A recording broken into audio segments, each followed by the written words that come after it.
ဗုဒ္ဓဟောကြားကံ၄ပါးအကြောင်းတရားဒေသနာတော်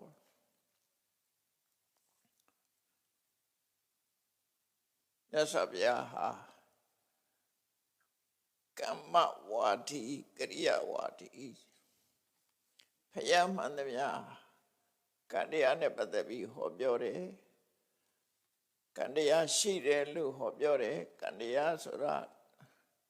ပြုလုပ်လို့ဖြစ်တယ်ဆိုတာလေမြတ်စွာဘုရားဟောတယ်ကမ္မဝါဒီကရိယာဝါဒီကံအကြောင်းကိုဟောပြောလေးရှိတယ်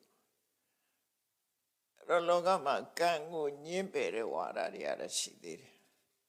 ကံကိုညှင်းပယ်ခြင်းကံ၏အကျိုးကိုညှင်းပယ်ခြင်းအကြောင်းမှန်သမျှကိုညှင်းပယ်ခြင်း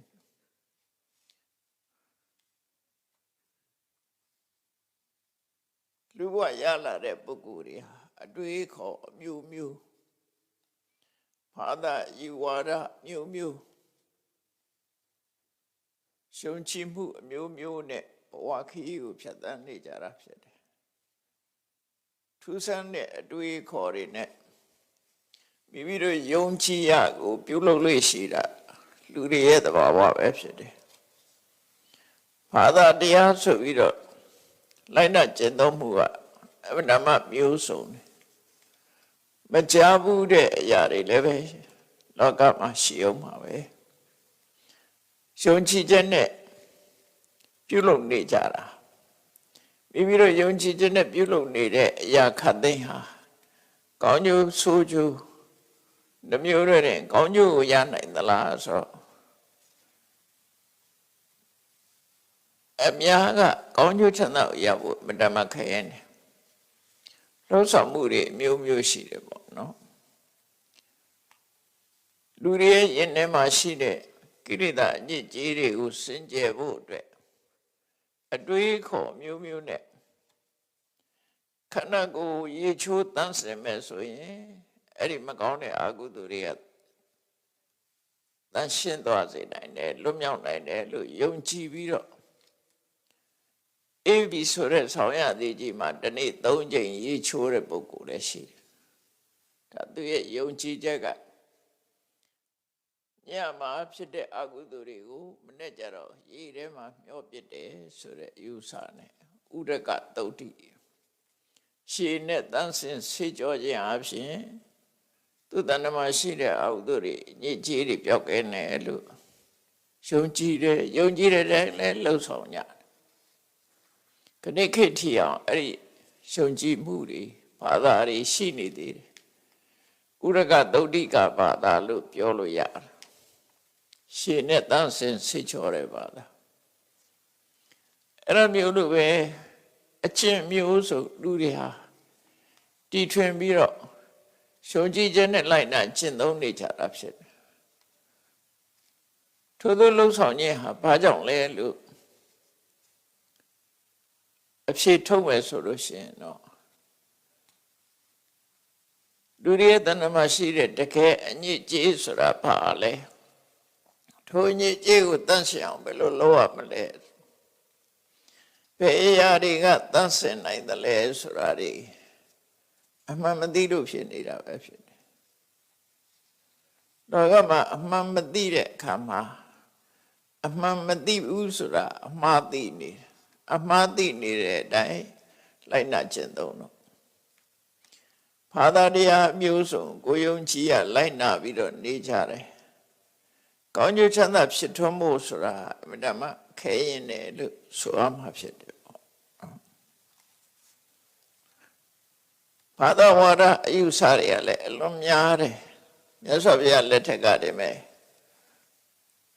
ကကုသကံဆိုတာမရှိဘူးအကုသကံဆိုတာမရှိဘူးမရှိုံနဲ့မဟုတ်ဘူးကုသအကုသဆိုတာလုံးလုံးကိုမရဘူးမရှိလို့လုံးတယ်လို့ထင်ပေမဲ့လို့လုံးလုံးမရဘူးဆိုပြီးတော့ကံတရားကိုညှင်းပယ်တဲ့ဝါဒလည်းရှိခဲ့ဘူးအကြောင်းတရားမှန်သမျှ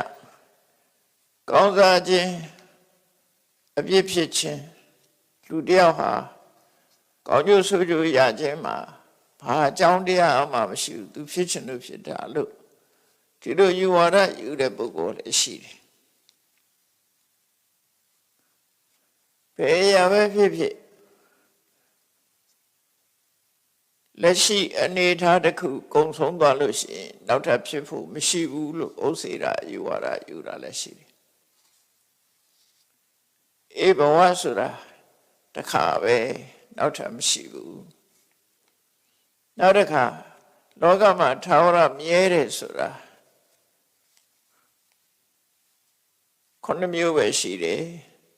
ကျန်တာတွေကဘယ်ရမှမမြဲဘူးတချို့မြဲတချို့မမြဲဆိုတဲ့ဧကိစ္စတတ္တဝါဒထာဝရနဲ့ထာဝရမဟုတ်တဲ့အရာလောကမှာထာဝရရှိတယ်ဆိုတာဘာတော့ပထဝီဒီပထဝီအာဘောတိဇောဝါယောဆိုတဲ့ဓာတ်ကြီးလေးပါထာဝရရှိတယ်ဒုက္ခဒုက္ခဆိုတဲ့ချမ်းသာဆင်းရဲဆိုတာလေထာဝရရှိတယ်စီဝဆိုတဲ့အသက်ဟာလည်းထာဝရရှိတယ်အဲ့ဒီခုနှစ်ခုကလွှဲရင်ဉာဏ်တွေကတစ်ခုမှထာဝရမဟုတ်ဘူးလို့ဒီလိုယူဆတဲ့ယူဝါဒလည်းရှိတယ်အဲ့တော့လောကမှာအယူဆတွေအမြဲတမ်းများတယ်ပေါ့အမြဲတမ်းများလို့မာရွေးနဲ့ချင်းစစ်တွေကိုကျင့်ပြီးဒုက္ခရောက်ကြဖះလောင်းသည်ပဲနဲ့ဘာသာယူဝါဒတွေနဲ့ပတ်သက်ပြီးတော့6နှစ်ပတ်လုံးလွဲမှားစွာလမ်းကြောင်းကိုလိုက်ခဲ့သေးတယ်6နှစ်တောင်ကြာအောင်ကျင့်ခဲ့တာဖြစ်တယ်အဲ့ဒါလွဲမှားပြီးတော့ကျင့်တဲ့အကျင့်ဒုက္ခရစရိယာလို့ခေါ်တယ်ခက်ခဲပင်မနဲ့အကျင့်ကိုကျင့်မှကိုလိုချင်တဲ့ပန်းနိုင်ကိုရောက်မယ်ဆိုတဲ့ရှုအကျင့်နဲ့ကျင့်သုံးခဲ့တာသို့တော့ဆင်းရဲဒုက္ခကြုံရခြင်းဒုက္ခသာလည်းဖတ်တင်ပြီးတော့ရက်လက်ကောင်းထွက်မလာဘူးအဲ့လိုလောကမှာဘာနဲ့ဥပမာတူတော့ဆိုရင်ကုန်းပေါ်မှာရွက်တိုက်နေတာနဲ့အလားတရတူတယ်သဲတွေကိုစုံနေထည့်ပြီးတော့စီထွက်အောင်ကြိတ်နေတာနဲ့တူတယ်ပေါ့အကျိုးရက်လက်တစ်ခုမှမရှိတဲ့ဆောင်ရွက်မှုမျိုးအဲ့မျိုးတွေဖြစ်သို့တော့အသိဉာဏ်မလုံလောက်သည့်အတွက်ကြောင့်မှားရွက်တဲ့အကျင့်ကိုအမှန်ထင်ပြီးတော့ကျင့်နေကြတာအဲ့ဒါနဲ့ပတ်သက်ပြီးတော့လူတွေလှုပ်ဆောင်နေတဲ့ကံတရားတွေမြတ်စွာဘုရားရှင်လည်းဟောကြားထားတယ်အဲ့ဒီတုတ်တန်လေးကိုဒီကနေ့နာယူမှတ်သားကြည့်အောင်လွယ်မှားစွာကျင့်နေတဲ့ပုဂ္ဂိုလ်2ယောက်ကိုဟောတဲ့ဘုရားဟောကြားကံ4ပါးကံ4မျိုးခွဲပြီးတော့ဟောကြားထားတာလေးမှတ်သားတုတ်နာမည်ကကုက္ကုရဝတ္တိကတုတ်လို့ခေါ်တယ်မဇ္ဈိမနိကေမှာပါတဲ့ကုက္ကုရဝတ္တိကကုက္ကုရဆိုခွေးဝတ္တဆိုတာသူ့ရဲ့အကျင့်သီလအကျင့်သီလကိုလိုက်နာကျင့်သုံးခြင်းဝတ္တဆိုတာအဲ့ဒီဝတ္တခွေးရဲ့အကျင့်ကိုလိုက်နာတဲ့ပုဂ္ဂိုလ်ကုက္ကုရဝတ္တိကလို့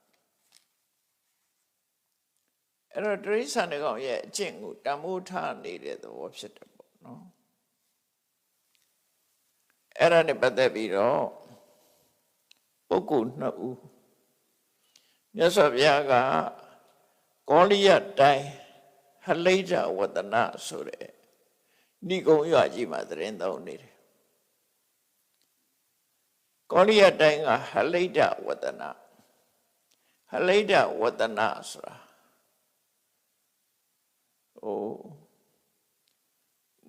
ဟလိဒ္ဓဆိုတာနွင်းကိုခေါ်တာပေါ့ဟလိဒ္ဓိတို့ဟလိဒ္ဓနွင်းအောင်ဆိုးထားတဲ့အဝတ်ကိုဟလိဒ္ဓဝတ္တနနွင်းအောင်ဆိုးထားတဲ့အဝတ်အဲ့ဒါနဲ့အကြောင်းပြုပြီးတော့အဲ့ဒီဏိဂုံးရွာကြီးတီထောင်တဲ့အချိန်တုန်းကအဝါရောင်ကိုခပေးလို့ဟလိဒ္ဓဝတ္တနလို့ခေါ်တဲ့သဘောရှိကောလိယတိုင်းမှာအဲ့ဒီဏိဂုံးရွာကြီးမှာမြတ်စွာဘုရားခိတ္တခဏရောက်ရှိပြီးတော့သတင်းသုံးနေတယ် အဲ့လိုသတင်းသုံးနေတဲ့အချိန်မှာမြတ်စွာဘုရားစီလာရောက်တဲ့ပုဂ္ဂိုလ်တွေထဲမှာထူးခြားတဲ့ပုဂ္ဂိုလ်နှစ်ဦးဟာဘုရားစီရောက်လာတယ်သူတို့ကဘာထူးခြားတာတော့ဆိုရင်သူတို့အမူအရာထူးခြားတယ်အဲ့ဒီကောလိယတိုင်းသားကောလိယတိုင်းမှာနေထိုင်တဲ့ကောလိယတိုင်းသားပုံနာဆိုတဲ့ပုဂ္ဂိုလ်နဲ့သေနိယဆိုတဲ့ပုဂ္ဂိုလ်ပုံနာဆိုတဲ့ပုဂ္ဂိုလ်ကောလိယတိုင်းသားဖြစ်ပြီးတော့သူ့ရဲ့ယုံကြည်ချက်ကဘာတော့ဆိုလို့ရှိရင်နွားအကျင့်ကိုရှုံကြည့်ပြီးတော့နွားလို့နေနွားလို့ထိုင်ခြင်းအပြင်သူဟာဒီကောင်းရသူဂရိဘုံရောက်လိမ့်မယ်နတ်ပြည်ရောက်လိမ့်မယ်ဒီအကျင့်နဲ့ထိုးကြီးတဲ့နတ်ဖြစ်နိုင်တယ်လို့သူယုံကြည်ချက်ရှိတယ်ကောင်းမဲ့ထင်လို့ကျင့်တာပဲနွားလို့ကျင့်တာနဲ့ဒီအကျင့်ကြောင့်နိုင်ရင်လည်းဖြစ်မယ်သို့မဟုတ်တကူကြီးတဲ့နတ်ကြီးနတ်မင်းကြီးရင်လည်းဖြစ်မယ်သို့မဟုတ်နတ်မင်းနဲ့နတ်တူလည်းဖြစ်နိုင်တယ်နတ်ပြည်ရောက်တယ်လို့ယုံကြည်ချက်နဲ့လုပ်တာပဲသူကယုံ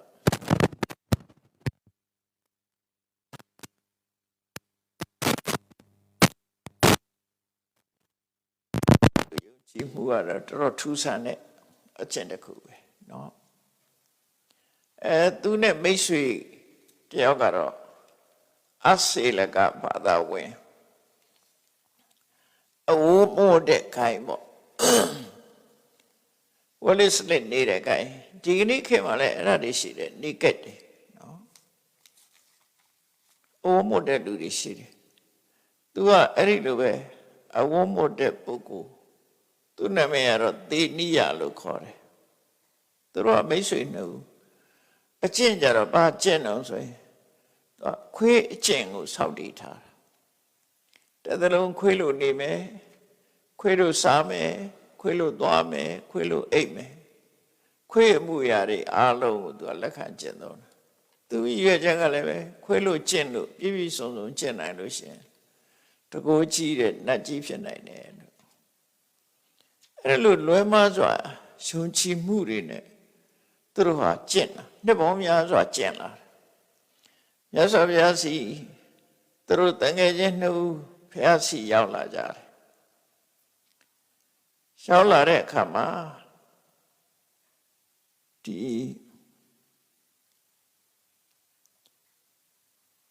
နွားကျင့်တဲ့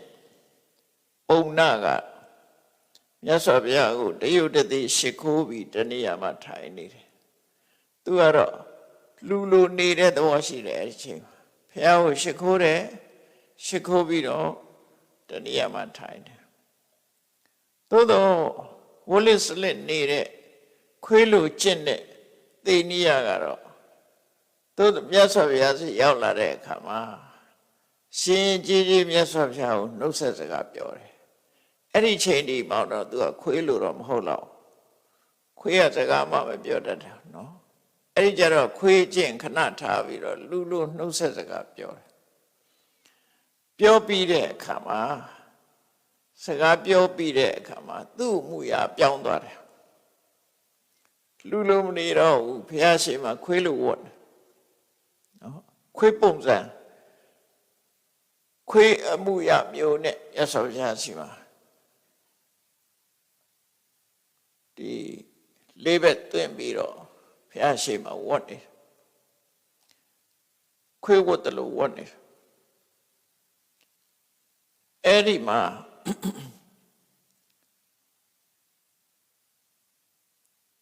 နွားလို့ကျင့်တဲ့ပုံနာကမြတ်စွာဘုရားကိုလျှောက်တယ်ရှင်ဘုရားတဲ့ဒါတပည့်တော်ရဲ့တန်ငယ်ချင်းဝလိစရိတ်ကျင့်တဲ့ခွေးကျင့်ကိုလိုက်နာကျင့်သုံးတဲ့သေနိယဖြစ်ပါတယ်သူဟာအဝဓမ္မ လူတကမလုံးနိုင်တဲ့အကျင့်ကိုသူကျင့်နေတာဖြစ်တယ်အစာစားတဲ့အခါမှာမြေကြီးပေါ်ချကျွေးတာကိုပဲသူစားတယ်ခွေးလို့ပေါ့နော်မြေကြီးပေါ်ပုံကျွေးမှစားတယ်ခွေးကျင့်ကိုကျင့်နေတယ်သူဟာနှစ်ပေါင်းများစွာခွေးကျင့်ကိုစောင့်တည်ထားပြီးတော့ပြည့်ပြည့်ဝဝခွေးကျင့်ကိုကျင့်နေစေဖြစ်ပါတယ်တဲ့သူ့ရဲ့နောက်ဘဝမျှော်လင့်ချက်ကဘာများဖြစ်နိုင်မလဲခွေးကျင့်ကိုတော့သူကယုံကြည်ချက်နဲ့အပြည့်အဝကျင့်နေသူဖြစ်တယ်နောက်ဘဝမှာသူဘာဖြစ်လာနိုင်တယ်လဲဖះကိုအဲ့ဒါပုံနာစပြီးတော့မေးလိုက်တာပြီးတော့မြတ်စွာဘုရားကပုံနာဒီမေးခွန်းငါမမေးပါနဲ့မမေးပါနဲ့မင်းငါတခါမဟုတ်ပါဘူးဖះဆိုပြီးတော့ထပ်မေးပြန်တယ်မြတ်စွာဘုရားဒုတိယအကြိမ်နဲ့မင်းငါမမေးပါနဲ့ဒီမေးခွန်းကိုမမေးပါနဲ့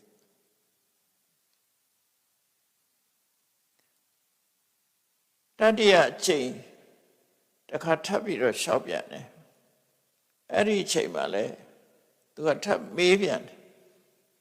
သုံးချိန်တိုင်တိုင်ဖះကမမေးပါနဲ့ဆိုတာထပ်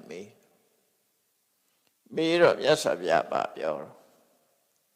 အေးပုံနာငါကဒီမေးခွန်းမမေးပါနဲ့လို့မင်းပြောရတဲ့နဲ့မင်းကမရပါကငါ့ကိုမေးတယ်အဲ့ဒါလို့ဆိုရင်တော့ငါဖြေရတာပေါ့ကွာမင်းမေးတော့လည်းငါဖြေလဲရတာပေါ့လောကမှာတဲ့ကုက္ကုရဝတ္တဆိုရယ်ခွေးကျင်ကိုအပြည့်အဝစင်စမပြတ်ကျင့်သုံးမယ်ခွေးရဲ့အမှုရာတွေကိုလိုက်နာကျင့်သုံးမယ်ခွေးစိတ်မွေးမယ်ခွေးလှုပ်တာမျိုးမှန်သမျှအကုန်လှုပ်တယ်ဆိုရင်နော်အဲ့ဒီကုက္ကုတဝတ္တိပဒဆိုရယ်ခွေးကျင့်တဲ့ပုဂ္ဂိုလ်ပြည့်ပြည့်စုံစုံသူအကယ်၍ကျင့်သွားလို့ရှိရင်တော့သေတဲ့အခါမှာခွေးဖြစ်မှာပဲသေရင်တော့ခွေးဖြစ်ဖို့ပဲရှိတယ်ခွေးပဲဖြစ်မယ်အကယ်၍သူစိတ်ထဲမှာခွေးလူကျင့်တာဟာနောက်ဘဝမှာတကိုးကြီးတဲ့နတ်မင်းတော်၎င်းနတ်သားတူတော်၎င်းဖြစ်မှာပဲနတ်ပြည်ရောက်မှာပဲလို့ဒီလိုယုံကြည်ချက်အမြင်ရှိတယ်ဆိုရင်အဲ့ဒါမှားနေတယ်အဲ့ဒီအမြင်မှားတဲ့အမြင်ဖြစ်တယ်မှားတဲ့အမြင်ရှိသူအတွက်လာယဂတိဟာနှမျိုးပဲရှိတယ်ငရဲနဲ့တိရစ္ဆာန်ရွှေချက်မှားပြီးတော့လုံးနေတဲ့အလုပ်တွေမှန်သမျှငရဲကြရင်လည်းကြမယ်တိရစ္ဆာန်ဖြစ်ခြင်းလည်းဖြစ်မယ်အဲ့ဒါမိစ္ဆာဒိဋ္ဌိဆိုတာမာရွေးနဲ့အမြင်တစ်ခုနဲ့လုံးနေတာအဲ့လုံးနေတဲ့အလုပ်တွေဟာတမန်အပြင်ဘာမှပြည့်မရှိဘူးလို့ထင်ကောင်းထင်နေမယ်သို့တော့မာရွေးမှုအခြေခံထားလို့ရှိရင်တော့ငရဲဘုံရောက်ချင်နဲ့ရောက်သွားမယ်မရောက်ရင်တော့ပြိတ္တဟုတ်တိရစ္ဆာန်ဖြစ်မယ်တိရစ္ဆာန်ဘဝဆိုတာအညမညခါရိကဒုဗ္ဗလခါရိကအချင်းချင်းပြန်လန်းစားနေတဲ့ဘဝဆိုအဲ့ဒါမှ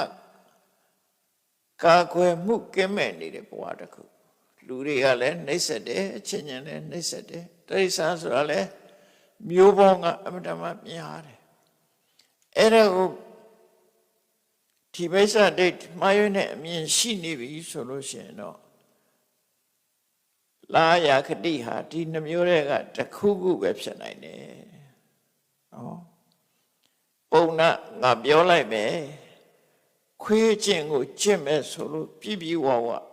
အောင်မြင်မြင်ကျင့်ရင်ခွေးဖြစ်မယ်မအောင်မြင်ဘူးဆိုငရဲကြမယ်သူကဘယ်ဟာမှမကောင်းနော်ခွေးလို့အောင်မြင်မြင် ခွေးလို့ကျင့်တယ်ဆိုတာအိတ်ထားခွေးလို့အိတ်တယ်နော်စားတော့လေခွေးလို့စားတယ်ကျင့်ကြီးကျင့်ငယ်စုံတော့လေခွေးလို့ပဲသွားရင်လေလေးဘက်ထောက်သွားတယ်အလုံးခွေးရဲ့စတိုင်အပြည့်ဝယူထားတာဒီလိုဆိုလို့ရတယ်နော်ခွေးစတိုင်အပြည့်ဝယူရအဲ့ဒီတိုင်တတ်နိုင်သမျှခွေးလို့နေခွေးလို့ကျင့်အဲ့လိုလေမြတ်စွာဘုရားကဖြေလိုက်ရောမေးတဲ့သူကနွားလို့ကျင့်တဲ့သူကမေးတာဘယ်သူအတွက်မေးတာတော့ဆိုခွေးလို့ကျင့်တဲ့သူတငယ်ချင်းအတွက်မေးပေးတာဟိုလူကနားထောင်နေတာအဲ့တော့မြတ်စွာဘုရားကခွေးလို့ကျင့်တာအပြည့်အဝကျင့်ရင်ခွေးဖြစ်မယ်အပြည့်အဝမဟုတ်ဘူးဆိုရင်ငရဲကြမယ်ဘာကြောင့်ငရဲကြတာတော့ဆိုမှားရွံ့တဲ့အမြင်ရှိလို့ငရဲကြတာအဲ့လိုလည်းပြောလိုက်ရောခွေးလို့ကျင့်တဲ့သိနိယဆိုတာကဖះရှိမှငိုတော့တာပဲသူကမျက်ရည်ကြီးငယ်ပေါက်ပေါက်ကြာပြီးတော့ဖះရှိမှအတန်ထွက်ပြီးတော့ငိုတာအဲ့တော့မြတ်စွာဘုရားကပုံနာကိုပြောတယ်နွားလို့ကျင့်တဲ့ကောင်ကိုပြောတာမင်းကမမေးပါနဲ့လို့ပြောတာမရဘူးတဲ့ဒီမင်းကိုမမေးနဲ့လို့ငါပြောတာမရဘူးတဲ့အခုဟိုကောင်ငိုးနေပြီနော်ဟိုကောင်ငိုးနေပြီငါပြောတာမရဘူးအဲ့တော့သူကရှောက်တယ်အရှင်ဘုရားတဲ့အရှင်ဘုရားပြောလို့ငိုတာမဟုတ်ပါဘူးတဲ့တပည့်တော်ဟာဒီခွေးအကျင့်ကိုနှစ်ပေါင်းများစွာစောင့်တည်ပြီးတော့စနစ်တကျလိုက်နာကျင့်သုံးခဲ့တာဖြစ်ပါတယ်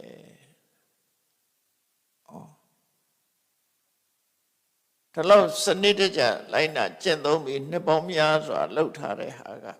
အခုလို့ဖြစ်ရမယ်ဆိုတော့တပည့်တော်ဝမ်းနဲ့လို့ငိုတာပါ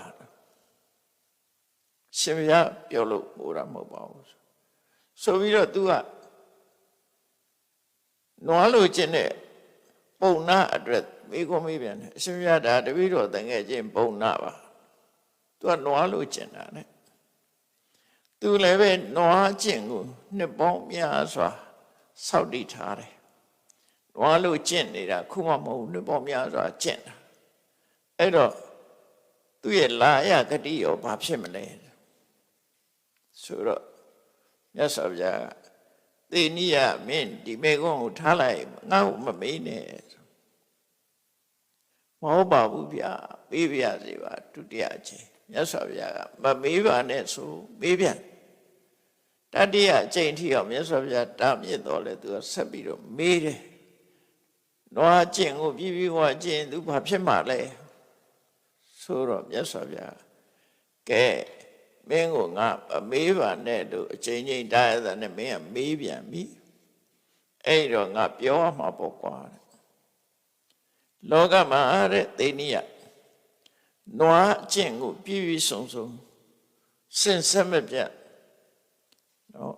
နွားကျင့်ကိုကျင့်မယ်နွားရဲ့အလေးထားတွေလိုက်နှုတ်မယ်နွားစိတ်မွေးမယ်နွားရဲ့စတိုင်အပြည့်ဝရှုမယ်ဆိုလို့ရှိရင်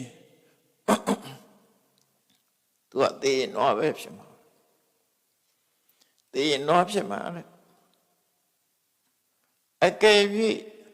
ဒီအကျင့်နဲ့အပြည့်ရောက်ပြီးတော့တကူကြည့်တဲ့နတ်ဖြစ်တယ်လို့ယုံကြည်မဲ့ဆိုလို့ရှိရင်အဲ့ဒါမှားရွံ့တဲ့ယုံကြည်ချက်ဖြစ်နေတယ်အဲ့ဒီမှားရွံ့တဲ့ယုံကြည်ချက်ကိုလက်ခံကျင့်သုံးထားတဲ့ပုဂ္ဂိုလ်တယောက်ဟာလာရဂတိနှမျိုးပဲရှိတယ်ငရဲနဲ့တိရစ္ဆာန်တစ်မျိုးပဲဖြစ်မယ်သေနိယဏိကုံးချုပ်ပြောလိုက်မယ်နွားလို့ကျင့်တဲ့အကျင့်ကိုအောင်မြင်မြင်ကျင့်မဲ့ဆိုလို့ရှိရင်ဒီလိုအနွားပဲဖြစ်မယ်အကယ်၍မအောင်မြင်မှုဆိုရင်ရဲကြမယ်အဲ့တော့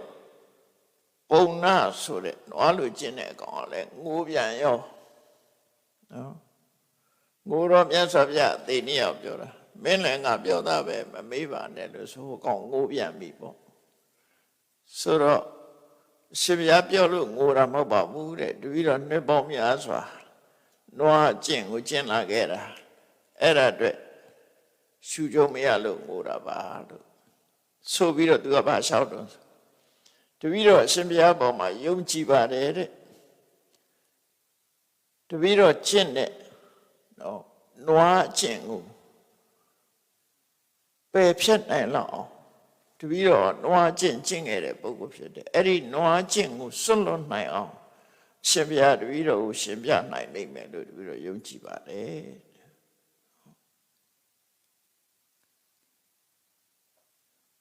တပည့်တော်ရဲ့တန်ငယ်ချင်းသေနိယဆိုတဲ့ပုဂ္ဂိုလ်လဲသူလဲခွေးကျင့်တာနှစ်ပေါင်းများစွာကြာလာပြီ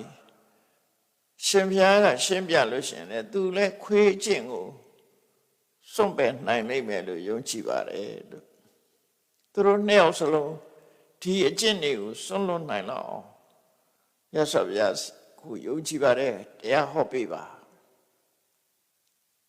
သူတို့မှားယွင်းကြောင်းကိုသိအောင်တရားဟောပေးပါဆိုရသော်ဗျာအဲ့ဒီပါနွားကျင့်နဲ့ခွေးကျင့်ရဲ့လာရကတိကိုဟောပြီးပြီအဲ့ဒီချိန်မှာရသော်ဗျာကံလေးပါးကိုရှင်းပြလိုက်တာသူတို့နှစ်ယောက်ကိုကံလေးပါးပဲရှင်းပြတယ်တခြားတရားမဟုတ်ဘူးဘာလို့လဲဆိုရင်သူတို့လိုက်တာကျင့်သုံးမှုနဲ့ပတ်သက်ပြီးနေ့စဉ်လုံးနေတဲ့ကံတရားဟာဘယ်လိုအကျိုးပေးတယ်ဆိုတာကိုသိရှိနားလည်အောင်ဒါဗုဒ္ဓဟောကြားကံလေးပါးဆိုတာဒီမှာတမန်ကံနေနဲ့ထူခြားတဲ့ဒါကံလေးပါးရသော်ပြသုံးနဲ့စကလုံးနဲ့ကြည့်ကံလေးပါးဆိုတာတဲ့အမဲရောင်ဖြစ်ပြီးတော့အမဲရောင်အကျိုးကိုပေးတဲ့ကံကတစ်ခုနော်ဆိုလိုတာကအလုပ်တစ်ခုဟာမကောင်းတဲ့အလုပ်ဖြစ်ပြီးမကောင်းတဲ့အကျိုးပေးတာစာလို့ပြောမယ်ဆိုရင်ကံဏဝိပါကကံဏဆိုတာမဲနဲ့တော့ကံဏဝိပါကမဲနဲ့တော့အကျိုးဆိုအထိပ္ပယ်ကမဲတာဒီအယောင်မဲလို့ပြောတာမဟုတ်ဘူးဘဝမှာဘယ်တော့မှမတောက်ပြောင်နဲ့မကောင်းမှုအကုသိုလ်အလုပ်ကိုကံကိုကဏ္ဍလို့ခေါ်တယ်အမဲအမဲရောင်အကျိုးပေးတော့လည်းမကောင်းတဲ့ဆင်းရဲတဲ့အကျိုးပေးတာကိုကဏ္ဍဝိပါကမကောင်းမှုလုပ်ပြီးတော့မကောင်းတဲ့အကျိုးရတယ်အဲ့ဒါကိုကဏ္ဍဝိပါကအမဲရောင်ဖြစ်ပြီးတော့အမဲရောင်အကျိုးပေးတယ်ဆိုလိုတဲ့အဓိပ္ပာယ်ကဆိုးရတဲ့ကံတရားသည်ဆိုးရတဲ့အကျိုးပေးတဲ့ကံတဘာဝကဆိုးရပြီးတော့အကျိုးပေးတော့လဲဆိုးရတယ်ဆိုကံနော်တဘာဝကဆိုးတဲ့အကျိုးကိုလည်းပေးတယ်ကဏ္ဍဝိပါကအဲ့ဒီကဏ္ဍဆိုတဲ့အသုံးမျိုးဥပမာဆိုတော့ခုခေတ်သုံးတာရှိတယ်လူတယောက်ကို playlist စရင်ထဲမှာအစိုးစရင်နဲ့ထည့်လိုက်တာခုခေတ်လူတွေကအမဲစရင်လို့ဘာသာပြန်နေကြတယ်မဲစရင်ပြောတာမဟုတ်ဘူး playlist ဆိုတာကြီးဘာလို့တိုက်ရိုက်ကြည့်ဘာသာပြန်ပြီးသုံးတယ်လည်းမသိဘူးတကယ်တော့ playlist ဆိုတာအမဲစရင်လို့ပြောတာမဟုတ်ဘူးနာမည်ပြည့်စရင်မကောင်းတဲ့စရင်မကောင်းတဲ့စရင်နဲ့ပါတယ်ပေါ့ဆိုးရတဲ့စရင်အဲ့လိုဆိုလို့တယ်ဒီမှာလည်းပဲကဏ္ဍဝိပါကဆိုတဘာဝကလည်းဒီအလုပ်ဟာဆိုးရတဲ့အကျိုးပေးတယ် playlist အဲ့ဒါမျိုးပြောတာပဲမကောင်းတဲ့စရင်နာမည်ပြည့်စရင်လို့ဆိုလို့တယ်ပေါ့နော်နာမည်ပြည့်တဲ့စရင် အဲ့တော့မြတ်စွာဘုရားလည်းအဲ့လိုသုံးတာရှိတယ်ကံနာကဏဝိပါကဒါနံပါတ်1နံပါတ်2ကျတော့သုတ်ကဝိပါကစကလုံးအရာပြောမယ်ဆိုသုတ်ကဆိုတာဖြူစင်တာသုတ်ကဝိပါကဖြူစင်သောအကျိုးကာလကိုပြောတာမဟုတ်ဘူးလှုပ်တဲ့ကံတရားဟာကောင်းပြီးတော့အကျိုးကလည်းကောင်းတဲ့အကျိုးပေးတယ်ကံတရားကတဘာဝလည်းကောင်းတဲ့အကျိုးလည်းပေးတယ်လို့ဆိုလို့တယ်နောက်တတိယမျိုးစားပါတော့ဆိုရင်ကဏ္ဍသုတ်ကဝိပါကံအဖြူမဲဆိုတဲ့အသုံးကိုသုံးတာအဲ့တော့ကောင်းတာမကောင်းတာကံတရားကလည်းသဘာဝအဖြစ်ကောင်းတာမကောင်းတာနှစ်ခုရောနေတယ်အကျိုးပေးတော့လေအကောင်းမကောင်းနှစ်ခုရောပြီးတော့အကျိုးပေးတဲ့ကံဒါတတိယမျိုးစားနောက်တစ်ခါနံပါတ်4ကျတော့အကဏ္ဍအတုတ်ကံအကဏ္ဍအတုတ်ကဝိပါကံကမ္မခယယတောတတိအဲ့တော့ဒီကံကျတော့အမဲမကောင်းတာလည်းမဟုတ်ဘူးကောင်းတာလည်းမဟုတ်ဘူးသွားစကလုံးတိုင်ပြောရဆိုရင်ဖြူလည်းမဟုတ်ဘူးအမဲလည်းမဟုတ်ဘူးဖြူလည်းမဟုတ်ဘူးမဲတဲ့အကျိုးဖြူတဲ့အကျိုးလည်းပေးတာမဟုတ်ဆိုလိုတာကတဘာဝအဖြစ်အကောင်းလို့လည်းမဆိုနိုင်ဘူးအဆိုးလို့လည်းမဆိုနိုင်ဘူးအကျိုးပေးတာကလည်းပဲအကောင်းလည်းမဟုတ်အဆိုးလည်းမဟုတ်တဲ့အကျိုးပေးပြီးတော့ကံအားလုံးကိုဖယ်ရှားပြစ်နိုင်တဲ့ကံတရားတဲ့အဲ့တော့ဒီလိုကံလေးမျိုးကိုမြတ်စွာဘုရားဟောတာအဲ့ရှင်းပြောရမယ်ဆိုလို့ရှိရင်ခါတိုင်းပြောနေကြအတိုင်းပြောမယ်ဆိုရင်ကုသိုလ်ကံအကုသိုလ်ကံနော်ကုသိုလ်အကုသိုလ်နှစ်ခုရောနေတဲ့ကံကံဆိုတာစေရနာပေါ့ကုသိုလ်စေရနာဖြစ်တဲ့အကုသိုလ်စေရနာဖြစ်သုံးဖို့လုံးရဒီနေရာမှာတော့စေရနာကိုဆိုလို့တယ်နော်ကုသိုလ်စေရနာသည်အကုသိုလ်စေရနာသည်ဆိုကြိုးပေးတယ်အဲ့ဒါကိုကဏ္ဍဝိပါကကုသိုလ်စေရနာသည်ကောင်းကျိုးပေးတယ်သုတ်ကဝိပါကကုသိုလ်လုံးလိုက်အကုသိုလ်လုံးလိုက်ဆိုရင်ဒီနှစ်ခုရောနေလို့ရှိရင်ကုသိုလ်နဲ့အကုသိုလ်ရောထွေးနေတယ်ကုသိုလ်လုံးအကုသိုလ်တစ်ဖက်ကကုသိုလ်လုံးတယ်တစ်ဖက်ကအကုသိုလ်လုံးတယ်ဆိုပါစို့တစ်ဖက်ကတရဝရီတတ်တယ်မုတ်ဆိုးလုံးတယ်ဆိုပါစို့သားကောင်နေတတ်တယ်တတ်ပြီးတစ်ဖက်ကနေပြီးတော့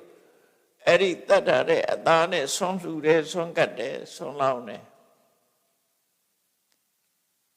နော်ကောင်းတာရောမကောင်းတာရောလုပ်နေတဲ့သဘောပေါ့နော်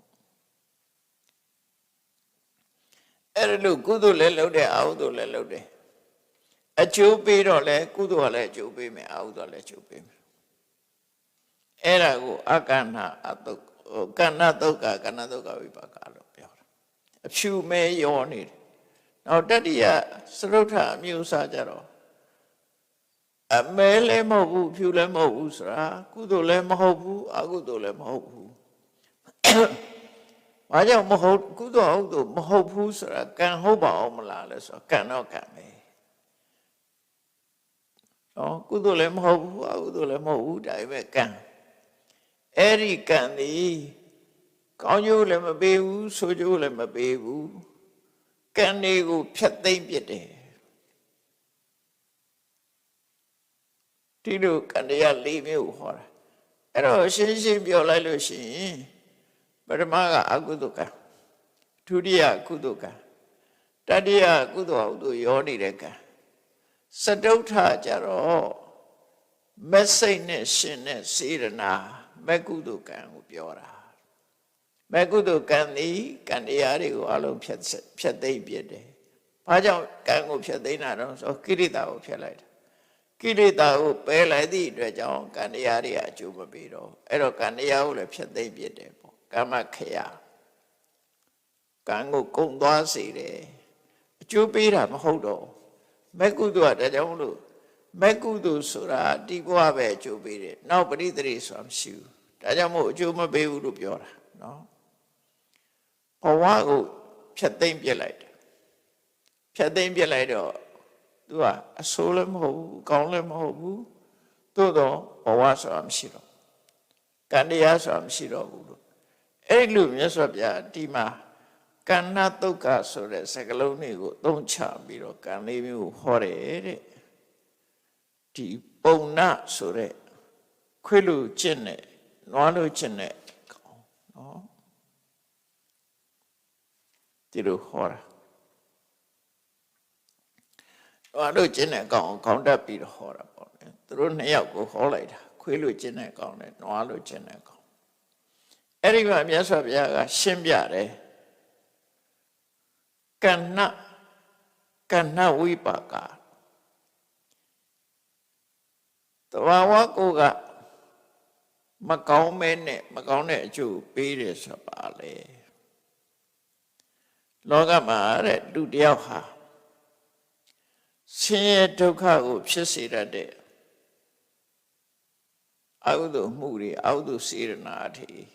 သူပြုလုပ်နေတယ်ရှင်ထဲမှာအကုသိုလ်စေရနာနဲ့မကောင်းတဲ့လုပ်တယ်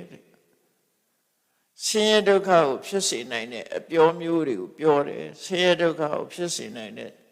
စိတ်ကူးစိတ်တန်းတွေကိုစိတ်ကူးတယ်အဲ့ဒီပုဂ္ဂိုလ်ဟာ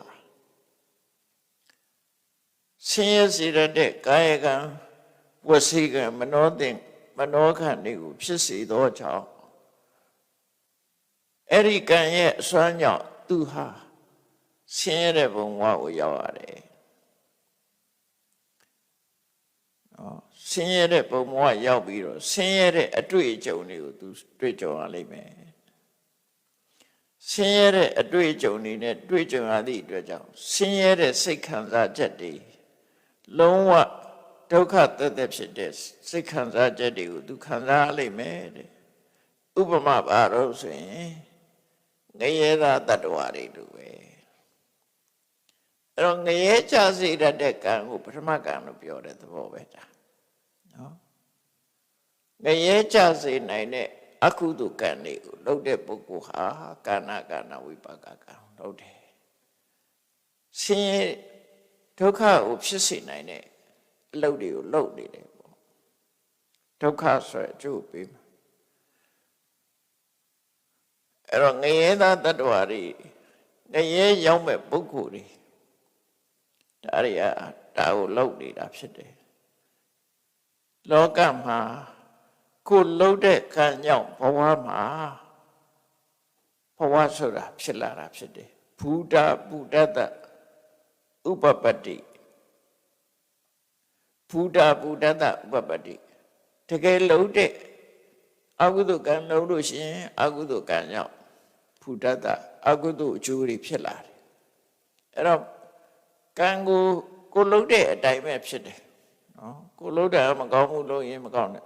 ယံကရောတိတေနဥပပစ္စတိကိုလှုပ်တဲ့အတိုင်းကျုပ်ပေးတာကိုကအကုသိုလ်တွေလှုပ်လို့ရှိရင်ဆင်းရဲတဲ့အကျိုးပေးမှာပဲသူတို့ဆိုလို့လေပေါ့ဆင်းရဲတဲ့အကျိုးပေးတဲ့အကုသိုလ်ကံလှုပ်လို့ရှိရင်ဆင်းရဲတဲ့အတွေ့အကြုံတွေသူခံစားရလိမ့်မယ်တဲ့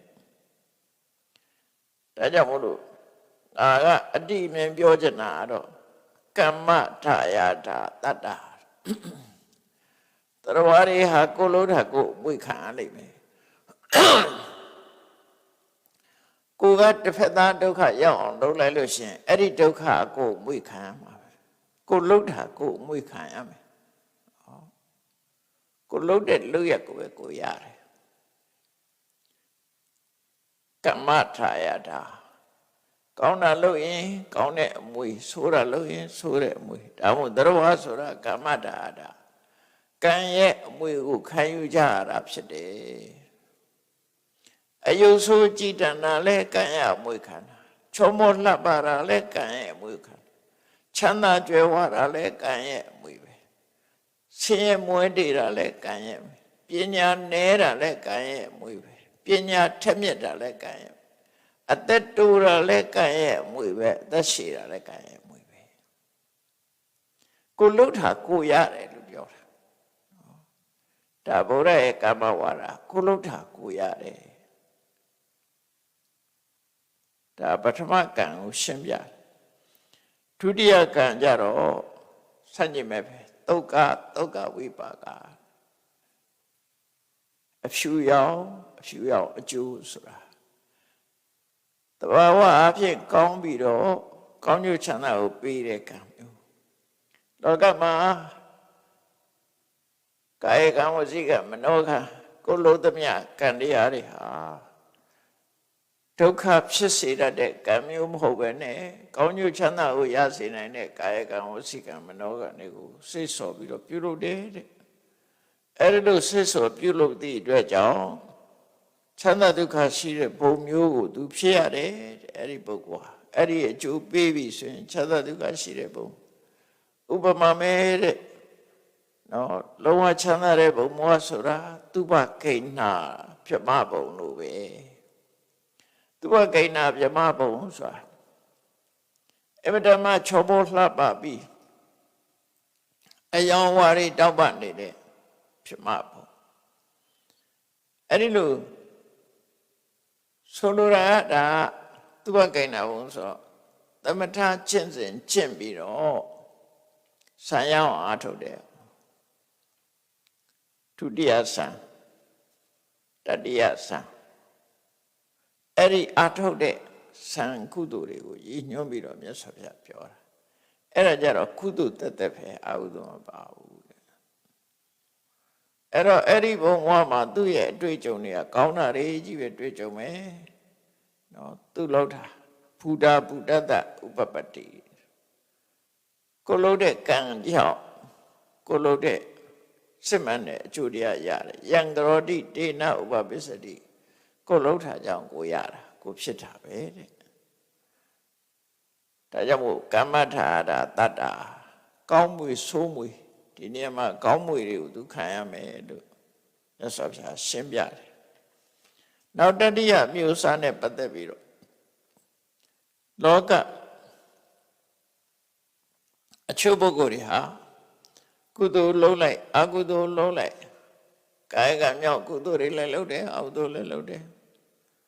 ရောထွေးပြီးတော့စကားပြောရင်လည်းကောင်းတဲ့စကားပြောလိုက်မကောင်းတဲ့စကားပြောလိုက်စိတ်ထဲကစိတ်ကူးရင်လည်းပဲမကောင်းတဲ့စိတ်ကူးတွေစိတ်ကူးလိုက်ကောင်းတဲ့စိတ်ကူးတွေဆိုတယ်ကောင်းတာမကောင်းတာနှစ်ခုရောထွေးပြီးတော့လုံနေတဲ့ပုဂ္ဂိုလ်တရားတဲ့အဲ့ဒီလိုလုံနေရင်အဲ့ဒီပုဂ္ဂိုလ်ဒီဒုက္ခဒုက္ခရောထွေးနေတဲ့လောကမှာဖြစ်ပါလိမ့်မယ်ဖြစ်ရမယ်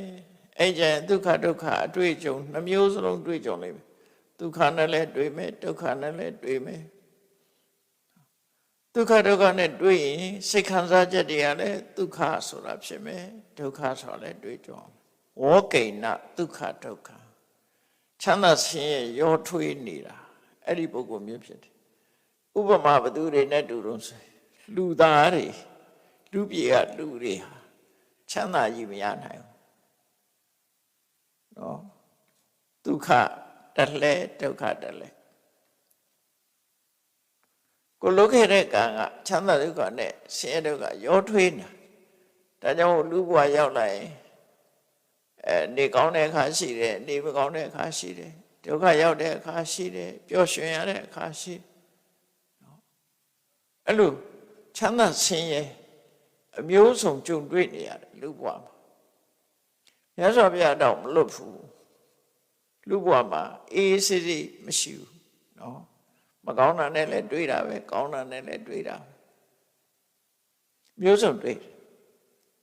ရှမ်းသူနဲ့လည်းတွေ့တယ်မိတ်ဆွေနဲ့လည်းတွေ့တယ်ပြောစရာကောင်းတဲ့အခါရှိသလိုစိတ်ညစ်စရာကောင်းတဲ့အခါလည်းရှိအဲ့ဒါပါတော့ကိုလှုပ်ခဲ့တာကိုကကောင်းတာရောမကောင်းတာရောထွေးပြီးတော့လှုပ်ခဲ့တာတဲ့ပြီးတော့တချို့နတ်တွေကလည်းတကယ်ချမ်းသာမဟုတ်ခုနသူဘကိဏဆိုတဲ့ပြမကြတော့လုံးဝစိတ်ညစ်တာမရှိဘူးသူတို့ကြတော့နတ်တွေကြတော့လည်းပဲစိတ်ညစ်ရသေးတယ် နတ်ကြတော့စိတ်ညစ်လို့သေတဲ့နတ်ရှိတယ်အဲ့ဒါမနောပရောတိကနတ်လို့ခေါ်တယ်စိတ်ဆိုးပြီးတော့သေတဲ့နတ်ရှိတယ်ခိတ္တပရောတိကနတ်ဆိုတာအပျော်ကျူးပြီးတော့သေတဲ့နတ်ရှိတယ်နတ်ကလည်းဂျက်လစီများတယ်နတ်တို့က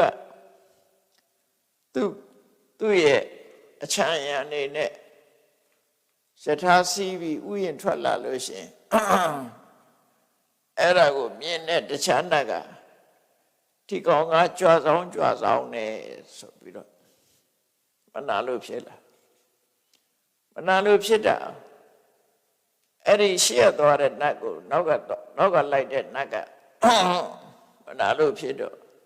ရှေ့သွားတဲ့နတ်ကလှည့်ကြည့်လိုက်တဲ့ကမနာလို့တဲ့မျက်နှာရိပ်တွေတွေ့ရတယ်တွေ့တော့ငါကုသိုလ်နဲ့ငါရတာမင်းကဖားဆိုင်လို့လေငါ့ကိုဘာလို့မနာလို့ဖြစ်ရလဲသူကလည်းပြန်ပြီးတော့စိတ်ဆိုးတယ်သူကစိတ်ဆိုးဟိုကစိတ်ဆိုးပို့ပြီးတော့ဒေါသတွေမထိန်နိုင်တဲ့အခါမှာအဲ့ဒီဒေါသမိလောင်ပြီးနှစ်ယောက်စလုံးသေသွားကြအဲ့ဒါမနောပရောတိကနတ်လို့ခေါ်တယ်စိတ်ဆိုးရနဲ့သေတယ်နတ်ကလူတွေအဲ့လိုသေလို့ရှိရင်တယောက်မှတောင်ရှိမှာမဟုတ်ဘူးနော်စိတ်ဆိုးရနဲ့သေတယ်သူကဘာလို့သေတော့ဆိုတော့သူတို့ရဲ့ခန္ဓာကိုယ်ကအပတမနုညံ့တယ်ဒေါသမီးလောင်လိုက်ရင်ဘာနဲ့တူတော့ဆိုရင်မှုကလေးမီးလောင်လိုက်တယ်လို့ဖျောင်းလေးလူပြောတာမီးပူလိုက်တာနဲ့အေးပြောသွားတာဒီအပူကိုမခံနိုင်ဘူးဒေါသမီးပူလူတွေကတော့ပူလူတွေလည်းပူတာပဲလေလူတွေကြတော့လေသေတယ်လူတော့ရှိမှာပေါ့ဟတ်တက်ဖြစ်ပြီးတော့သေတယ်လူတော့ရှိတာသိပြင်းထန်လာလို့ရှိရင်လူတွေကြည့်ပါလားဒေါသမီးကလောင်းလာလို့ရှိရင်မျက်နှာကြီးကိုရဲလာနှခမ်းတွေကဆက်တကူလုံးတုံဆက်တွေဖြစ်အတန်တောင်ပြီးအောင်မထွက်နိုင်တော့အဲ့ဒါလူတွေထိကြိုက်တာပဲလေသို့တော့လူရဲ့ခန္ဓာကိုယ်ကရုပ်ကြမ်းသည့်အတွက်ကြောင့်အတော်အသင့်အပူခံနိုင်တယ်ပေါ့မသိဘူးနတ်ကြတော့အဲ့လိုမရဘူးအသက်ပါသွားရှုခန္ဓာအဲ့ဒါကြောင့်မို့ဒုက္ခဒုက္ခလျှော့ပြီးတော့တချို့နတ်တွေတဲ့နောက်တချို့ဝိနိပါတိကဆိုဝိပါတိကပြိတ္တာတွေတချို့ပြိတ္တာတွေကလည်းပဲဒုက္ခတက်လဲတယ်ကွာတချို့ပြိတ္တာတွေဆိုရင်နေခံညဆံညခံနေဆံဆိုတာရှိတယ်နေခံမှာတော့ဘုံမိမ့်မှန်နဲ့နေတယ်ညရောက်လာတဲ့အခါကျတော့ငရဲခံညပြန်တယ်အဲ့လိုနေခံညဆံဆိုတာရှိတယ်ဒုက္ခဒုက္ခရောလုံးလာတယ်အဲ့ဒါကတတိယအမျိုးအစားမျိုးဆိုလို့တယ်အဲ့တော့အာကဏအတုက္ခဆိုရယ်စရုထအမျိုးအစားကြတော့အဖြူလည်းမဟုတ်မဲလည်းမဟုတ်သုံးမဟုတ်အကောင်းလည်းမဟုတ်ဆိုးလည်းမဟုတ်ကောင်းကျိုးပေးမှအကောင်းခေါ်တာကောင်းဆိုးလည်းမဟုတ်ကောင်းကျိုးလည်းမပေးဆိုးကျိုးလည်းမပေးကောင်းကျိုးဆိုးကျိုးမရှိပဲနဲ့ကံတရားကိုပယ်ဖြတ်တဲ့ကံတရားသူလည်းကံပဲအဲ့ဒီကံကဘယ်လိုကံတော့ဆိုအကုသိုလ်ကိုပယ်နိုင်တဲ့မနဲ့ရှင်တဲ့စေရနာနော်အကုသိုလ်ကိုပယ်နိုင်တဲ့မနဲ့ရှင်တဲ့စေရနာကုသိုလ်ကိုပယ်နိုင်တဲ့မနဲ့ရှင်တဲ့စေရနာအကုသိုလ်ကိုပယ်နိုင်တဲ့မနဲ့ရှင်တဲ့စေရနာ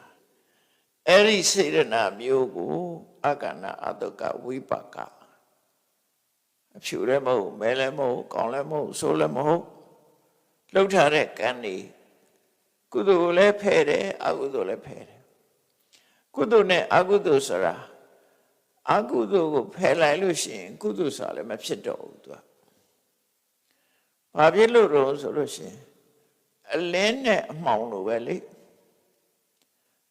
အမှောင်ဖယ်လိုက်ရင်အလင်းရောက်တယ်အလင်းဖယ်လိုက်ရင်အမှောင်ရောက်တယ်အဲ့တော့အမှောင်မရှိတော့ဘူးဆိုလို့ရှိရင်အဲ့တော့အလင်းကြီးလည်းပြောလို့မရတော့ဘူး နှစ်ခုရှိလို့သာခေါ်နေတာဟုတ် တခုတည်းဖြစ်နေတဲ့ကုသကံဟာဖယ်ရှားစရာမရှိဘူးအလင်းရောင်တစ်ခုကဖယ်ရှားစရာမရှိဘူးအမောင်လေးမရှိဘူးဆိုတဲ့အခါကျတော့နေ့အခါကြည့်လိုက်ပေါ့နေ့မှာအပြင်မှာဆိုရင်မှောင်တာလည်းမရှိဘူးအလင်းလို့လည်းပြောလို့မရတော့ညကြတော့မဟုတ်ဘူးမိငိမ့်သွားရင်မှောင်တယ်နော်လင်းနဲ့မှောင်နဲ့ညမှာကြတော့လင်းနဲ့မှောင်ရှိတယ်နေ့ကြတော့နေဘူးအောက်မှာဆိုရင်မှောင်တာလည်းမရှိတော့အဲ့လိုဆိုလို့အဲ့ကုသိုလ်နဲ့အကုသိုလ်ကလည်းအဲ့တိုင်းပဲအကုသိုလ်ရှိနေလို့ကုသိုလ်ရှိရတာအကုသိုလ်မရှိတော့ဘူးဆိုရင်ကုသိုလ်ရှိကြမလို့တော့ညဆိုလို့တယ်အလုံးအဲ့ဒီနှစ်ခုစလုံးရှက်နာသွားတယ်တန်တရားမှာအကျိုးပေးစရာမရှိတော့ဘူးမကုသိုလ်ဖြစ်လာလို့ရှိရင်ကိလေသာတွေကုန်သွားပြီအဲ့ဒီကိလေသာကုန်သွားစေတဲ့မစေရနာဟာအကန္နအတုက္ခဖြူလည်းမဟုတ်မဲလည်းမဟုတ်ကောင်းလည်းမဟုတ်ဆိုးလည်းမဟုတ်အကန္နအတုက္ခဝိပါကဖြူတဲ့အကျိုးလည်းမဟုတ်မဲတဲ့အကျိုးလည်းမဟုတ်ကောင်းတဲ့အကျိုးလည်းမဟုတ်ဆိုးတဲ့အကျိုးလည်းမဟုတ်ဘူးကမ္မခရာယတံဝတ္တိကံကိုပါပဲဖြတ်ပြလိုက်တာကံကိုပဲဖြစ်ပြလိုက်တော့ကံအကျိုးပေးစရာနေရာလည်းမရှိတော့ဘူးဘဝလည်းမရှိတော့ဘဝရှိမှအကျိုးပေးမှာဘာမှမရှိတော့အဲ့ဒါကြောင့်မို့မြတ်စွာဘုရားအဲ့ဒါကံကိုပယ်တတ်တဲ့ကံတရားဆိုတာမက်စေရနာမက်စိတ်မှာရှင်တဲ့စေရနာကိုဆိုလိုတယ်အရတ္တမက်စိတ်မှာရှင်တဲ့စေရနာသည်ကံအလုံးကိုဖယ်ပလိုက်တယ်နော်သောတပတိမနဲ့ရှင်တဲ့မက်စေရနာသည်အပေပုံကြတဲ့ကံတွေကိုဖယ်လိုက်တယ်နောက်တဂရဂမိမဲ့အနာဂမိမဲ့နဲ့ရှင်တဲ့စေရနာသည်အနာဂမိမဲ့နဲ့ရှင်တဲ့စေရနာသည်ကာမဘုံမှာအကျိုးပေးတဲ့ကံတွေဖယ်လိုက်တယ်အရဟတမနဲ့ရှင်တဲ့စေရနာသည်ဘယ်ဘုံမှအကျိုးပေးစရာမရှိတော့လို့ကံတရားအလုံးကိုဖယ်လိုက်ပြီးသားဖြစ်သွားတယ်အဲ့တော့ဘုံရှိနေခြင်းသည်ကံရှိနေခြင်းကြောင့်ဘဝရှိနေခြင်းသည်ကံရှိနေခြင်းကြောင့်ကံရှိနေခြင်းသည်ကိလေသာရှိနေခြင်းကြောင့်မက်စိတ်ကကိလေသာကိုဖယ်လိုက်လို့ရှိရင်ကံအကျိုးပေးလို့မရဘူးကံအကျိုးပေးလို့မရလို့ရှိရင်ကံအကျိုးပေးရဘုံဆိုလည်းမရှိတော့အဲ့ဒါကိုအကန္နအတုက္ခအကန္နအတုက္ခဝိပါကလို့ဒီနေရာမှာမြတ်စွာဘုရားကံ၄မျိုးခွဲခြားပြီးတော့ဟောတာဒါကတန်တရားဝကလွတ်တဲ့တတိယကံမျိုးကတန်တရားဝကလွတ်အဲ့တော့တတိယကံကဘယ်လိုကံတုံးလို့မေးလို့ရှိရင်ဝိပဿနာတရားအထုတ်လို့ရလာတဲ့မဲ့အဲ့ဒီမဲ့နဲ့ရှင်တဲ့စေရနာကိုဆိုလိုတယ်နော်အဲ့ဒီလိုဆိုလိုတယ်ဝိပဿနာတရားအထုတ်မှရလာဝိပဿနာတရားအထုတ်တဲ့အချိန်မှာဝိပဿနာဉာဏ်နဲ့ရှင်တဲ့ကံကကုသကံနော်ကုသကံသူကအကျိုးပေးစီအဲ့တော့ဝိပဿနာကိုအကြောင်းပြုပြီးတော့ပေါ်လာတဲ့မဲ့နဲ့ရှင်တဲ့စေရနာကြတော့အကျိုးမပေးတော့ကိရိတာတွေကုန်သွားတယ်ဒီလိုအဓိပ္ပာယ်ပြုဆိုလိုတယ်ပေါ့နော်အဲ့ဒီလိုမြတ်စွာဘုရားက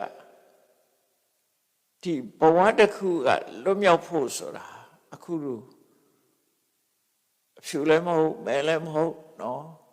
တဘာဝတရားကိုပဲ့ဖြတ်တဲ့မက်စေရနာဆိုတဲ့သရုတ်ထကံမျိုးရမှသာလျှင်လုံးဝဖြူစင်တယ်ခေါင်းကနွားလို့ကျင့်နေခွေးလို့ကျင့်နေလို့ရှင်ဒါအမဲပဲဆိုးပဲတွေ့မယ်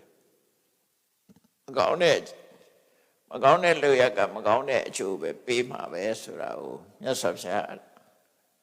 နားလေသဘောပေါက်အောင်ဟောလိုက်တာအဲ့ဒီကနေလွတ်ချင်လို့ရှိရင်မင်းတို့ဒီအကုသိုလ်လည်းမဟုတ်ဘူးကုသိုလ်လည်းမဟုတ်ဘူးနော်ကုသိုလ်ကအကုသိုလ်ကနှမျိုးပဲဖြဲနိုင်တယ်မက်စေရနာဆိုတဲ့မက်ဆိုတဲ့ကုသိုလ်မျိုးရအောင်ကြိုးစားအထောက်အမယ်လို့ဒီလိုအတိပေးလိုက်တဲ့အခါကျတော့ပုံနာဆိုတဲ့နွားလို့ကျင့်တဲ့ကောင်သဘောပေါက်သွားပြီသူကပဲရှောက်ရှင်ဘုရားရှင်းပါတယ်ဗျာကောင်းလိုက်တာရှင်ဘုရားရှင်းပြတာတ တပည့်တော်ဘောပေါက်နားလဲသွားပြီဖုံးထားတဲ့အရာကိုဖွင့်ပြလိုက်တယ်လို့လမ်းမနေတဲ့ပုဂ္ဂိုလ်ဒီလမ်းကသွားဆိုပြီးတော့ညွှန်ပြလိုက်တယ်လို့အမောင်ထဲမှာမိထွန်းပြလိုက်တယ်လို့ရှင်းလင်းသွားပါပြီတဲ့ဒါကြောင့်ဒီနေ့ကနေစပြီးတော့သူဥပဒကလို့မှတ်တော်မူပါဘုရားတရားသံဃာယရဏသုံးပါးစိကလို့ဥပဒကအဖြစ်မှတ်ပါလို့သူကလူဥပဒကဖြစ်နွားချင်းချင်းတဲ့ကောင်ကနွားချင်းကိုစွန့်လွတ်ပြီးတော့သူကသဘောပေါက်သွားတယ်နွားချင်းကိုစွန့်လွတ်ပြီးတော့တာမန်ဥပဒကတရားဖြစ်ခံယူလိုက်တယ်အဲ့ဒီမှာဝလစ်စလင်းနဲ့လာတဲ့သေနိယဆိုတဲ့ခွေးလို့ချင်းတဲ့အကောင်ကတော့မြတ်စွာဘုရားကိုလျှောက်တယ်ရှင်ဘုရားမှန်ပါတယ်ရှင်ဘုရားပြောတဲ့အတိုင်းရှင်းပါတယ်ဒါကြောင့်တပည့်တော်ရှင်ဘုရားဘုရားတရားသံဃာယရဏသုံးပါးကိုစိကပ်ပါတယ်အဲ့ဒါလျှောက်ပြီးတော့သူကဥပဒကလို့မလျှောက်တော့ဘူးနဲ့ဘုရားတရားသံဃာကိုတပည့်တော်ယုံကြည်ကိုးကွယ်ပါတယ်ဒါကြောင့်တပည့်တော်ဟာမြတ်စွာဘုရားရဲ့ထံမှာရှင်ပြုခွင့်ယဟန်ပြုခွင့်ရချင်ပါတယ်နော်ပပိစ္ဆဆိုတာ initiation ရှေးဥစွာပပိစ္ဆဆိုရှင်သာမဏေနောက်ပြီးတော့ဥပတံပရတိုးမြင့်ပြီးတော့ကျင့်တဲ့ယဟန်ဘုရားအဲ့ဒါမျိုးကိုရပါရစေပါလို့ဆိုတော့မြတ်စွာဘုရားပြောတော့သေနိယတဲ့မင်းဟာဘာသာခြားမှာအကျင့်နေတဲ့သူလည်းယဟန်တစ်ပါးပဲပေါ့အစိတ်လားဆိုအကျင့်နေတဲ့ပုဂ္ဂိုလ်တူဖြစ်နေအဲ့ဒီလိုဘာသာခြားဖြစ်ပြီးတော့ဘာသာခြားအနေထားနဲ့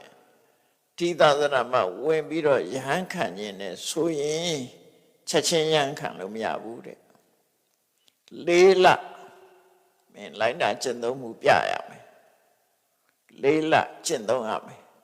4 လဆိုင်ငံ့ရမယ်သူ့စောင့်ကြည့်မယ်4 လကျင့်ခိုင်းမယ်ဒါတွေလုပ်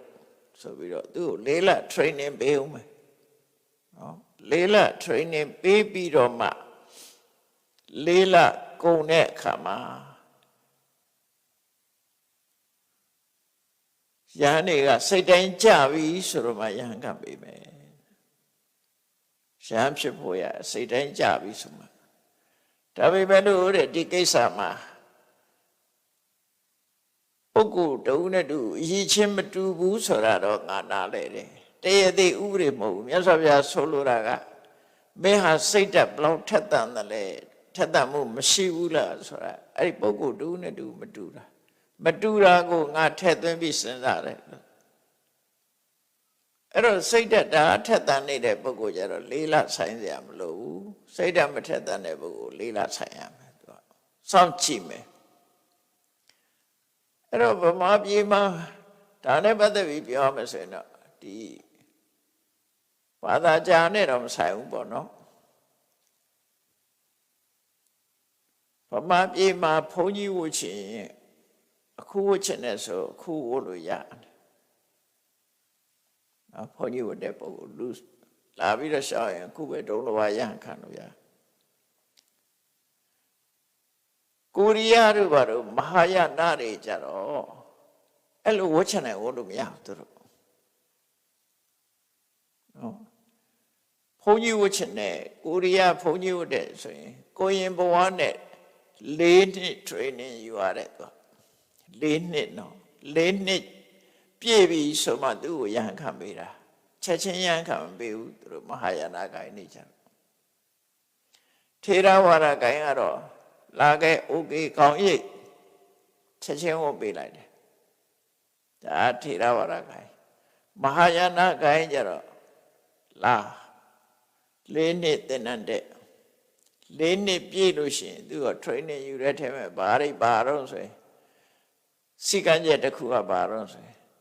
ယဟန်တွေ့ရင်ချက်ချင်းကတော့ပြုတ်လားမပြုတ်ဘူးလားအဲ့ဒါအဆောင်ကြည့်တယ်ကတော့ပြုတ်မှအဲ့ဒီကိုတော့ကလက်မထိုးမှသူကယဟန်ဖြစ်တာနို့ဆိုမဖြစ်ဘူးယဟန်တစ်ပါးလာနေတယ်လာနေတာကတော့မပြုတ်ပဲနဲ့ထိုင်ရမထပဲနဲ့နေတယ်ဆိုရင်သူ လက်မှတ်ထိုးဖို့ပေးဘူးအမှတ်မရအောင်အဲ့ကြရင်သူရမဖြစ်ဘူးအဲ့လိုလည်းရှိတယ်နော်သူတို့စီကြတော့တင်းကျပ်တဲ့စီမြင့်နေရှိတယ်အမျိုးသမီးတယောက်ဟာဘိက္ခုနီဝတ်ချင်တယ်ဆိုလို့ရှိရင်လည်းဒီတိုင်းပဲသာမဏေရီဘဝနဲ့လာကျင့်၄နှစ်ကျင့်ခြံတင်ဒီသူတို့ရဲ့တုတ်တန်တွေကိုရွရမယ်ဘုရားရှိခိုးရမယ်ဒီစိကံချက်တွေအကုန်လိုက်နာရတယ်နေရထိုင်နေသွားတာလားရစသည်အကုန်၄နှစ် training ပြီးမှဘိက္ခုနီဖြစ်ခွင့်ရှိတယ်ကိုရီးယားသွားတော့သိခဲ့တယ်သူတို့ပြောပြနော်တမန်နဲ့အဲ့တော့သူတို့အင်ကြီးဝတ်ထားတို့ဘာတို့ကတော့ရဟန်းနဲ့တူတယ်သို့တော့အင်ကြီးလက်မှာအနီရောင်ပတ်ထားအဲ့ဒီအနီရောင်ပတ်ထားရင်ဒါကိုရင် trainee ရဟန်းမဟုတ်သေးဘူးရဟန်းဖြစ်ပြီဆိုလို့ရှိရင်သူကအမှတ်ရှိသေးတယ်သူတို့မှာ ordination ရှိတယ်ကိုရင်ဘဝမှာဆိုလို့ရှိရင်အခုခေတ်တော့ဖျားမိပူဇော်နဲ့အမွှေးတိုင်နဲ့လောက်တာဖျားမိပူဇော်တဲ့အမွှေးတိုင်နဲ့မိထွန်းထားတဲ့အမွှေးတိုင်နဲ့ခေါင်းကိုအဲ့ဒါထိုးလိုက်တဲ့အခါကျတော့ share ဆိုပြီးတော့အဲ့နာလေးအနေရွက်ကလေးဖြစ်သွားမိဘူးနဲ့ကလိုက်တယ်အဲ့ဒါတပေါက်ကိုရင်ဝင်းတပေါက်ရဟန်းဖြစ်လို့ရှိရင်တစ်ခါတပေါက်နောက်တစ်ခါဘောဓိတတ္တ ordination ဆိုဘုရားလောင်းဖြစ်တစ်ခါခံယူတာကြတော့တပေါက်၃ပေါက်ရှိတယ်သူတို့ကောင်းပါနှစ်ဖူးထက်နာနော်မိဘူးနဲ့ထိုးခံဟိုရှေးတုန်းကတော့ကြက်ပြားဝိုင်းကြီးနဲ့ကတ်တာဆိုအနေရွက်ကြီး၃ခုရှိတယ်မိုးကုတ်မှာတခါငယ်တော့တွေ့ဦးတယ်တရုတ်ဘုန်းကြီးတပါးခူထဲမှာနေတာတကောင်းလုံးကြက်ပြားဝိုင်းနေဘာလို့လို့ဆိုရင်ဒါဝါရရင်တခါကတ်တာတဲ့ခေါင်းတောင်ရိတ်လို့ခက်သွားအမရွတ်တည်နဲ့ပြည့်အဲ့တကယ်မြင်ခဲ့ဘူးလားအဲ့ဒါနော်အခုကတော့ဒီကိုရီးယားဘိက္ခုနီတွေတို့မဟာယာနဘိက္ခုနီတွေတရုတ်ပြည်လာတာတို့ဗီယက်နမ်တို့ကလာတာတို့ကြတော့အဲ့ဒီခုနအမွှေးတိုင်လေးနဲ့တင်ကောင်းထိုးတာအဲ့ခသေးသေးလေးပဲဒါပေမဲ့ကြည့်လိုက်မြင်ရတယ်၃ပေါက်အဲ့ဒါဆိုရင်တော့ဘိက္ခုနီဘဝပြည့်စုံ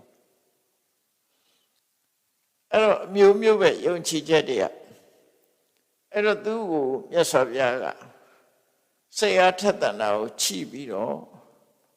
သူ့ကိုချက်ချင်းခွင့်ပေးလိုက်တယ်ရဟန်းဖြစ်ခွင့်ချက်ချင်းပေးလိုက်တယ်မြတ်စွာဘုရားအဲ့သူကရဟန်းဖြစ်သွားတယ်အစိလသေနိယကချက်ချင်းရဟန်းဖြစ်သွားပြီးတော့သူဟာမြတ်စွာဘုရားစီကကမ္မထံသင်ယူပြီးတော့တပါးတဲ့စိတ်ညစ်ရတော့မမေ့မလျော့ချိုးချိုးဆားဆားနဲ့နိဗ္ဗာန်ကိုဥတည်ပြီးတော့ကမ္မထံကိုချိုးချိုးဆားဆားအားထုတ်လိုက်တာသိမကြခင်ယန္နာဖြစ်သွားပါတယ်တဲ့ဒါသေနိယကတော့ယန္နာဖြစ်သွားတယ်ပုံနာကတော့ယန္နာမဖြစ်ဘူးလူဥပဒကအနေနဲ့ဘုရားကိုယ်ဝယ်တဲ့ပုဂ္ဂိုလ်အနေနဲ့ပဲဖြစ်တယ်ဒါကကုက္ကုဒဝတိကသုတ်တံမှာလာတဲ့တရားစကားတွေပဲဖြစ်တယ်အဲ့တော့ဒီသုတ်တံမှာလွဲမှားတဲ့အကျင့်ဒီအကျင့်တွေကိုကိုယ်ယုံကြည်ခြင်းနဲ့ကိုယ်လုံးနေကြတာအဓိကကတော့မြတ်စွာဘုရားဟောတယ်လို့ပဲကိုယ်လုံးတဲ့အလုပ်ဒီနော်ဒုက္ခကိုဖြစ်စေတတ်တဲ့အလုပ်ဒုက္ခကိုဖြစ်စေတတ်တဲ့အလုပ်ဒုက္ခနှမျိုးလုံးရောထွေးနေတဲ့အလုပ်ဒုက္ခလည်းမဖြစ်ဒုက္ခလည်းမဖြစ်တန်တရားဝကလွတ်စေတတ်တဲ့အလုပ်လို့အဲ့ဒီကံတရား၄မျိုးကိုပိုင်ခြားခြားသိပြီးတော့ထိုးတွေဟာဘယ်အလုပ်မျိုးကိုတန်တရားကဝကလွတ်ပဲဆိုရင်ဘယ်အစဉ်မျိုးဘယ်ကမျိုးလုပ်ရမယ်ဆိုတာကိုယ်စီသိရှိနားလည်ပြီးတော့လိုက်နာကျင့်သုံးနိုင်ကြပါစေကုန်သတည်း